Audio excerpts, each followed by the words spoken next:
क्या पृथ्वी पे सचमुच के लिए आइस एज आने वाले हैं? इस वीडियो के माध्यम से हम ये जानेंगे कि शायद पृथ्वी पे आइस एज फिल्मों में दिखाई गई स्थिति आ सकती है वो। सबसे पहले हम लोग सोलर साइकिल क्या होता है ये जान के लेते हैं। आप देख सकते हो सोलर साइकिल यहाँ से शुरू होता है और यहाँ पे वो सोलर साइकिल खत्म होता है। ये ऊपर क्या दिखाया गया है, ये नीचे क्या दिखाया गया है, ये हम लोग सब बातें बाद में जान के लेते हैं। आप देख सकते हैं कि एक्स एक्सिस पे इधर साल दिए गए हैं और इधर वाई एक्सिस पे टेम्परेचर दिया गया है। कुछ वर्षों में पृथ्वी पे ज्यादा सूरज की रोशनी आती है या सूरज की किरणें ज्यादा होती है, उस साल को मैक्सिमम सोलर ऐसे बोला जाता है। आप यहाँ पे देख सकते हो ना, ये ऊपर का ये जो है ना वो हुआ मैक्सिमम सोलर, मैक्सिमम सोलर का साल। आप देख सकते हो। तो फिर 2014 का साल, यहाँ पे देखिए 2014 का साल और 2001 का साल, ये मैक्सिमम सोलर का साल था। वैसे ही कुछ वर्षों में सूरज की कम किरणें धरती पे आती है, उस साल को मिनिमम सोलर बोला जाता है। आप देख सकते हो ना, ये यहाँ पे है मिनिमम सोलर, ये भी है मिनिमम सोलर, ये यहाँ पे मिनिमम सोलर। 1996 से लेकर 1997 के बीच में ये मिनिमम सोलर था और ये 2009 में मिनिमम सोलर था। ये जो 1996 से लेके 1997 से लेके ये जो टोटल एक साइकिल है, ये हुआ अपना एक सोलर साइकिल। एक सोलर साइकिल 9 से 14 सालों का होता है। मतलब कभी कभी 9 सालों में एक सोलर साइकिल कंप्लीट होता है, तो कभी 10 सालों में, कभी 11 सालों में, कभी 12 सालों में, कभी 13, या फिर कभी कभी सोलर साइकिल कंप्लीट होने के लिए 14 साल भी लगते हैं। आप देख सकते हो यहाँ पे 16 मिनिमम साल के बाद पृथ्वी पे सूरज की किरणें बढ़ती जाती है। ये देखिए आप यहाँ पे जो टेम्परेचर जो है ना वो बढ़ता जा रहा दिखाई दे रहा है। इसका ही मतलब पृथ्वी पे जो सूरज की किरणें आती है ना वो बढ़ती जाती है। वो कब तक बढ़ती है? तो सोलर मैक्सिमम साल तक। और सोलर मैक्सिमम साल के बाद वो किरणें जो है ना वो कम कम कम कम होती जाती है। अभी का जो सोलर मैक्सिमम था वो उसके पहले सोलर मैक्सिमम से कम था, और ये जो सोलर मैक्सिमम है ये इसके पहले जो सोलर मैक्सिमम था ना उससे भी कम था। आपको इसकी डिटेल इन्फॉर्मेशन विकिपीडिया पे मिल सकती है। ये देखिए आप यहाँ पे सोलर मिनिमम का डेफिनेशन आप इधर से मिल सकता है और सोलर मैक्सिमम का आपको यहाँ से मिल सकता है। ठीक है, अभी हम लोग ना हमारे आगे के टॉपिक के ऊपर जाते हैं, वो है ग्रैंड सोलर मिनिमा और ग्रैंड सोलर मैक्सिमा। जब ज्यादा समय के लिए पृथ्वी पे सूरज की किरणें कम होती है या फिर पृथ्वी पे टेम्परेचर कम होता है, उस समय को ग्रैंड सोलर मिनिमा ऐसे बोला जाता है, ग्रैंड सोलर मिनिमा। और जब ज्यादा समय के लिए पृथ्वी पे सूरज की किरणें ज्यादा आती रहती है, उस समय को ग्रैंड सोलर मैक्सिमा ऐसे बोला जाता है। आज हम आज हम लोग इस वीडियो में ग्रैंड सोलर मिनिमम के बारे में बोलने वाले हैं। अगर कम धूप होती है तो पानी का बाष्पीभवन या वेपराइजेशन कम होता है या फिर होता ही नहीं। वेपराइजेशन नहीं होगा तो बारिश नहीं गिरेगी और सूखा पड़ेगा, मतलब खाने की चीजों की शॉर्टेज हो सकती है। वैसे ही हमारे आसपास ऐसे कुछ बैक्टीरिया होते हैं कि जो सूरज की रोशनी में मर जाते हैं। ग्रैंड सोलर मिनिमम में ज्यादा समय के लिए सूरज की कम रोशनी या फिर कम टेम्परेचर के कारण बैक्टीरिया मरेंगे नहीं और बीमारियां बढ़ सकती है। नासा का ये मानना है कि अभी फिर से ग्रैंड सोलर मिनिमम आने वाला है। वैसे देखा जाए तो नासा के मून मिशन के बारे में कई लोगों के मन में शंका है। मून मिशन मतलब 1969 में नील आर्मस्ट्रांग अपने साथियों के साथ मून पे गए थे ना, वो मिशन के बारे में कई लोगों के मन में शंका है। मतलब सच में इंसान ने चंद्रमा की धरती पे अपना पैर रखा था? ये बात पे कुछ लोगों का भरोसा नहीं है। पर दुनिया के कई सारे साइंटिस्ट का ये मानना है कि अभी कुछ ही सालों बाद ग्रैंड सोलर मिनिमा आने वाले हैं, पर वो कब से चालू होगा इस पर उन्हें भी कंफर्म पता नहीं है। आपने आइस एज ये फिल्में तो देखी होगी। कुछ लोगों का ऐसा मानना है कि धरती पे वैसे ही कुछ होने वाला है। नहीं, मैं लोगों को डराना नहीं चाहता हूँ, मैं सिर्फ उन्हें इन्फॉर्म करना चाहता हूँ और कुछ सजेशन भी देना चाहता हूँ। मेरा उद्देश्य लोगों को डराने का नहीं है, जैसे कुछ मीडिया वाले या कुछ प्राइवेट कंपनी वाले उनका प्रोडक्ट बेचने के लिए करते हैं। कुछ कंपनी वाले उनका प्रोडक्ट बेचने के लिए ऐसे ऐड देते हैं कि फलाना फलाना सर्वे ऐसा बताता है कि 35 साल के से ज़्यादा उम्र वाली महिलाओं को XYZ प्रोटीन या कैल्शियम की कमी है। कमी हो सकती है। अगर आप हमारा प्रोडक्ट बाय करते हैं तो आपको ये परेशानी ये फलाना परेशानी नहीं होगी। या कुछ मीडिया वाले लोगों को डरा के उनका टीआरपी बढ़ाते हैं और कुछ कंपनी वाले लोगों को डरा के उनके प्रोडक्ट्स बेचते हैं। एक्सपर्ट्स का ये मानना है कि 350 से 450 सालों के बाद ग्रैंड सोलर मिनिमम आता है। इसके पहले जो सोलर मिनिमम आया था उस दौरान क्या क्या आपातकालीन स्थिति आई थी, इसकी जानकारी हम एक वीडियो से लेते हैं। इसके पहले का ग्रैंड सोलर मिनिमा 1645 से लेके 1715 तक था। उस टाइम में कुछ जगह पे बाढ़ तो कुछ जगह पे बर्फ जैसा ठंडा एटमॉस्फेयर बना था। एक्सपर्ट्स ने इन दोनों चीज़ों को फेमम का नाम दिया था। इस वीडियो का लिंक मैंने नीचे डिस्क्रिप्शन और कमेंट बॉक्स में दिया है, आप चाहे तो बाद में देख सकते हो।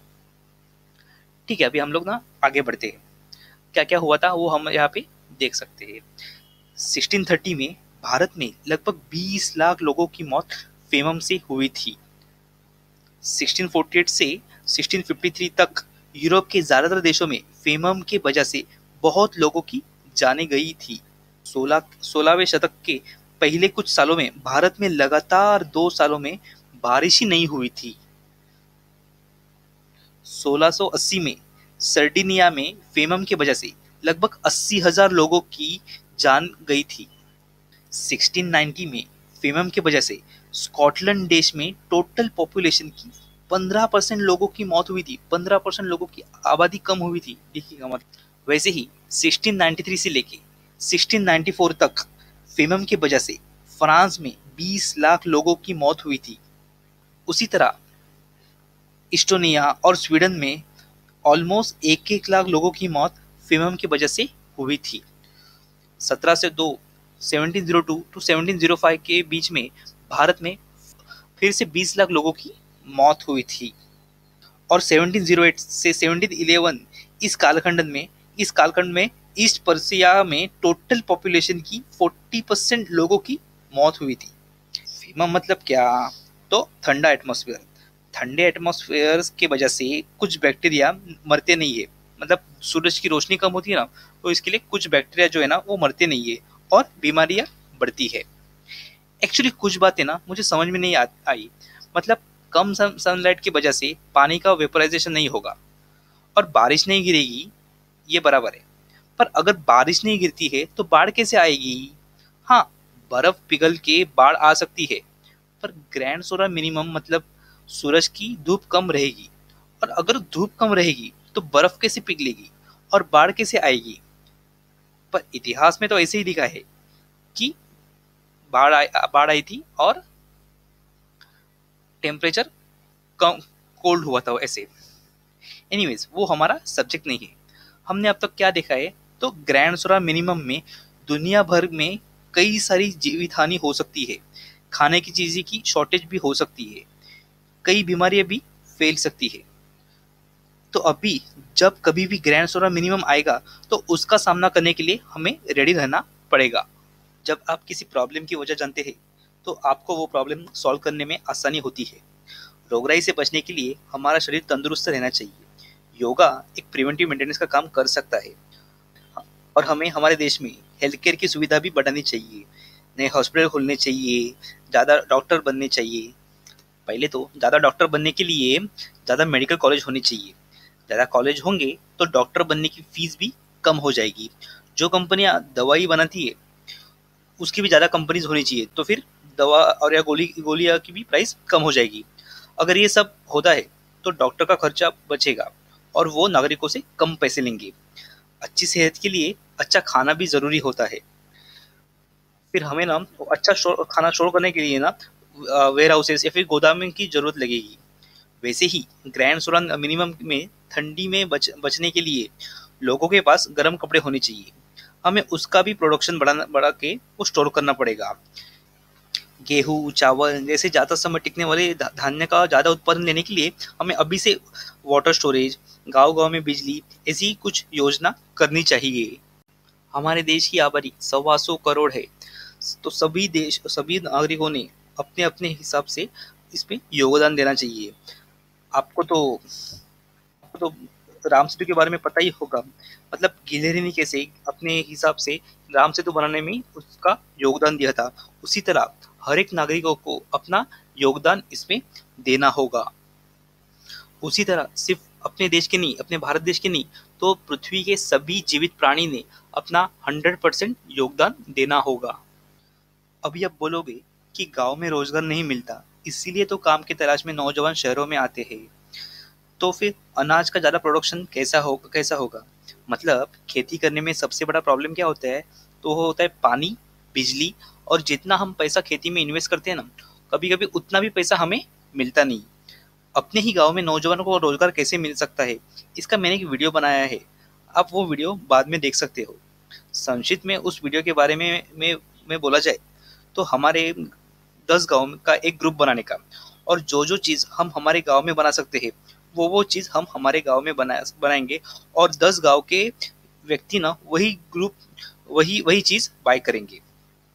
मतलब देखिए, हम लोग मूँगफली और सनफ्लावर का तेल का उपयोग खाने के तेल के लिए कर सकते हैं, तो उसकी फैक्ट्री गाँव में होगी, और उससे क्या होगा कि किसानों का माल गाँव में ही बिकेगा और नौजवानों को भी गाँव में रोजगार मिलेगा।